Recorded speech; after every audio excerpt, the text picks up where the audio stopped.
Est-ce que ça va continuer comme ça? Évidemment, j'ai le sourire parce qu'on a un Bitcoin qui est passé au-delà des 92 000 $. C'est vraiment le point le plus haut qu'on ait jamais atteint. Alors évidemment, la vidéo, quand elle sera postée, peut-être que le Bitcoin sera beaucoup plus haut, peut-être qu'il sera beaucoup plus bas. En ce moment, ça bouge vraiment beaucoup. Sur la journée, on a pris 4%.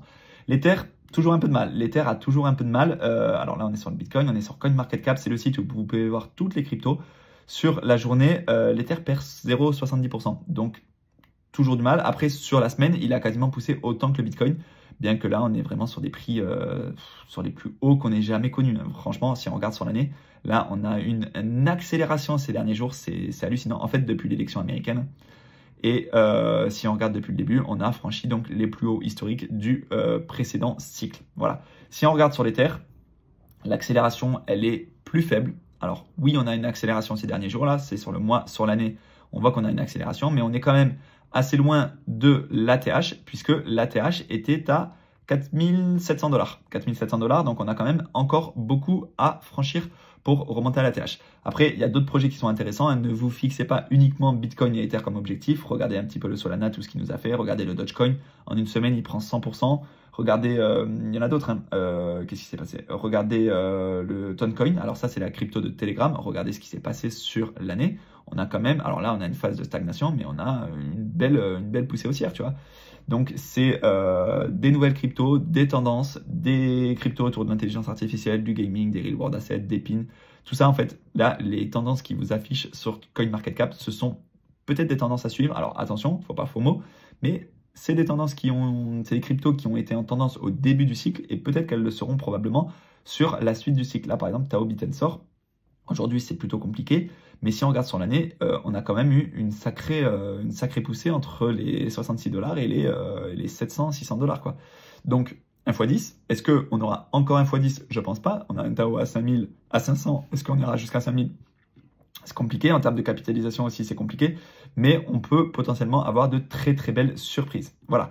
Je voulais vous montrer l'intérêt des particuliers, l'intérêt de la Google Trend. La Google Trend, en gros, c'est le nombre de fois où le mot Bitcoin est tapé sur Google. Regardez, ça, c'était au précédent cycle, en 2021, donc là où on avait le max de recherche. Aujourd'hui, on n'est même pas à la moitié. Donc, dites-vous, on n'est même pas à la moitié de ce qu'on a connu en 2021 en termes de recherche des particuliers. Donc, on a encore de très belles semaines et de très beaux mois devant nous, bien que ça augmente très très rapidement. Regardez, il y a une semaine, on était très bas, on était à 18. Là, on est monté sur un... bon, je ne l'ai pas exactement, mais on est monté près de 50. Donc, très intéressant. Il y a autre chose aussi au niveau de l'euphorie des particuliers, c'est ça, Coinbase qui atteint la première place du classement finance sur l'App Store. Alors, je pense que c'est sur l'App Store américain parce qu'on a Robinhood, etc.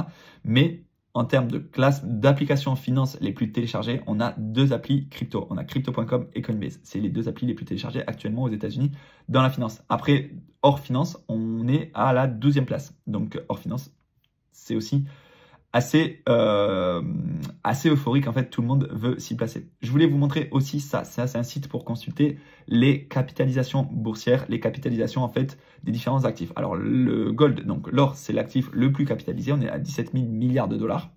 Après, on a évidemment les boîtes de la tech, donc les GAFAM, Apple, Nvidia, Microsoft. Donc, ces 3-là se tirent à la bourse, ça dépend. Hein. Pour Nvidia, actuellement, on est à un prix de 147 $ l'action, ce qui représente une capitalisation totale de l'entreprise à 3600 milliards de dollars.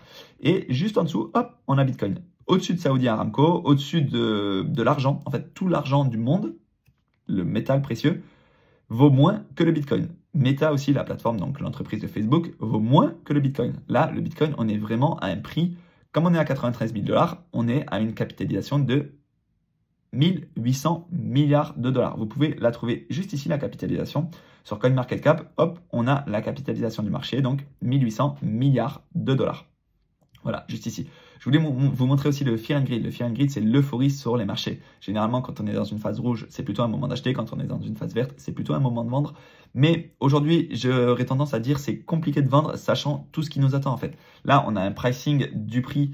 Enfin, le Bitcoin est pricé par toutes les promesses qu'a fait Donald Trump pendant sa campagne. Maintenant, est-ce que c'est des promesses électorales ou est-ce que vraiment c'est des choses qu'il va appliquer pendant son mandat? Est-ce qu'il va virer Gary Gensler, etc. On a du mal à le savoir, mais en tout cas, là, tout le monde est en train de FOMO, tout le monde a envie de se placer sur le Bitcoin pour pas être le dernier et pour pas se dire « Ah ouais, ben en fait, les États-Unis veulent faire de leur pays le pays numéro 1 de la crypto et moi, je me suis pas placé dessus, donc voilà. » c'est un peu délicat de se dire ben, on est en surchauffe, ouais, parce qu'on a un RSI qui commence à augmenter, on a un Fear and Greed qui est quand même assez élevé, on a la Google Trend qui augmente, on a Coinbase numéro 1 aux États-Unis dans les apps finance. Donc normalement, quand on a tous ces signaux, c'est des signaux de vente. Mais là, je pense qu'on est encore relativement au début du cycle. Je prends des pincettes, mais je pense qu'on est quand même au début du bull run. En monthly, le RSI, on est qu'à 66. Plus on est dans la zone haute, vous voyez, plus on est sur un top de marché. Là, pareil, top de marché, zone haute. Ici, top de marché, zone haute. Alors, on a du mal à avoir ici parce que c'est un logarithmique, mais voilà. Et ici, aujourd'hui, on est à plus ou moins 66. Donc, c'est difficile de dire qu'on est en surchauffe. Par contre, en daily, on est beaucoup plus haut, on est à 70. Et là, peut-être qu'en daily, on va avoir un retracement parce que le RSI est élevé. Alors évidemment, ce n'est pas le seul indicateur à regarder. Moi, je fais assez peu d'analyse technique, mais en tout cas, c'en est un à regarder qui peut nous montrer que voilà, on risque d'avoir un retracement. Mais si jamais on n'a pas ce retracement, c'est pas grave. Et d'ailleurs, c'est même tant mieux pour nous parce que ça va continuer de monter et continuer d'être euphorique. Pour ceux qui ne sont pas rentrés, par contre, c'est compliqué. La quasi-totalité, presque la quasi-totalité des candidats qui ont été élus au Congrès américain sont pro-crypto. Donc ça, encore une fois, c'est des bonnes news parce qu'ils vont pouvoir voter des choses en faveur des cryptos, quoi, tout simplement. Autre news sur Cryptos, un ETF peut-être sur le Dogecoin. Alors, c'est des rumeurs, il n'y a rien qui a été demandé encore, mais est-ce qu'on pourrait s'attendre à un ETF Doge prochainement, sachant que, en fait, c'est une blague, mais ça reste quand même le 6e actif en termes de crypto-monnaie. C'est un actif qui est capitalisé à 57 milliards de dollars. Une crypto à tête de chien qui a pris sur le mois, rappelons-le, 242% en un mois. On a fait un fois 2,5. Donc tu rentres en spot, hein, tu rentres 1000 balles, tu ressorras 2500. Donc, plutôt intéressant. Et non, même pas 3500. Et potentiellement, on pourrait avoir un ETF qui serait un jour lancé dessus parce que voilà, c'est une crypto qui est solide en quelque sorte. En quelque sorte, c'est une blague, mais c'est solide.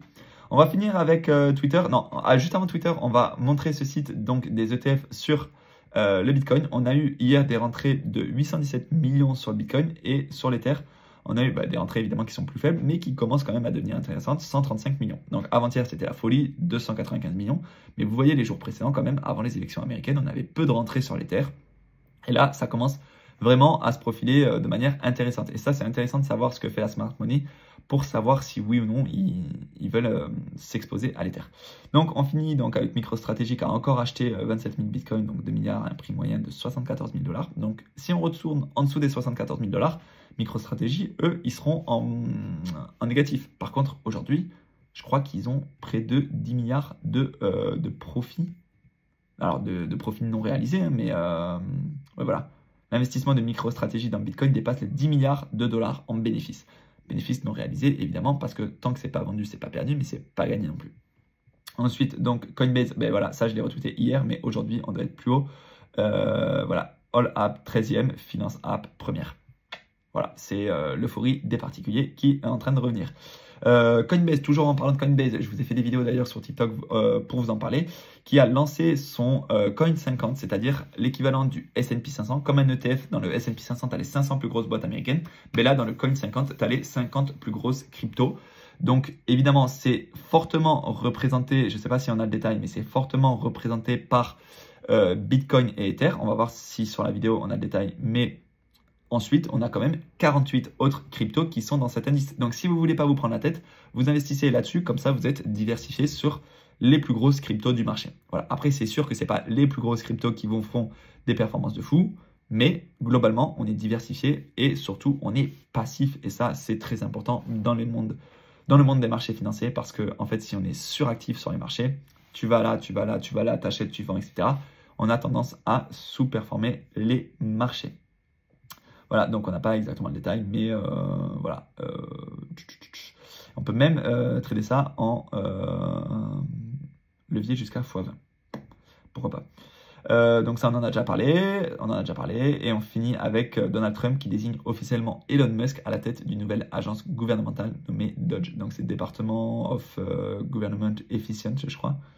Mais voilà, c'est le petit jeu de mots. En fait, Dogecoin, est-ce qu'il y aurait un lien? Est-ce qu'un jour, on aura une crypto-monnaie Dogecoin sur Mars? Est-ce qu'on aura une crypto-monnaie Dogecoin au gouvernement américain?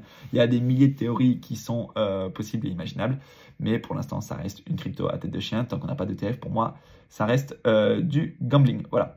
Si vous avez des questions, n'hésitez pas à les poser en commentaire. Lâchez toujours un petit like, ça fait toujours plaisir à l'algorithme. Vous avez tout ce qu'il vous faut en description pour ouvrir les comptes sur les différentes plateformes d'échange. Passez toujours par un lien de parrainage, comme ça vous avez toujours, pas forcément les miens, vous faites ce que vous voulez, mais vous avez toujours soit des frais qui sont réduits, soit des bonus à l'ouverture. Donc c'est toujours ça de gagner pour vous.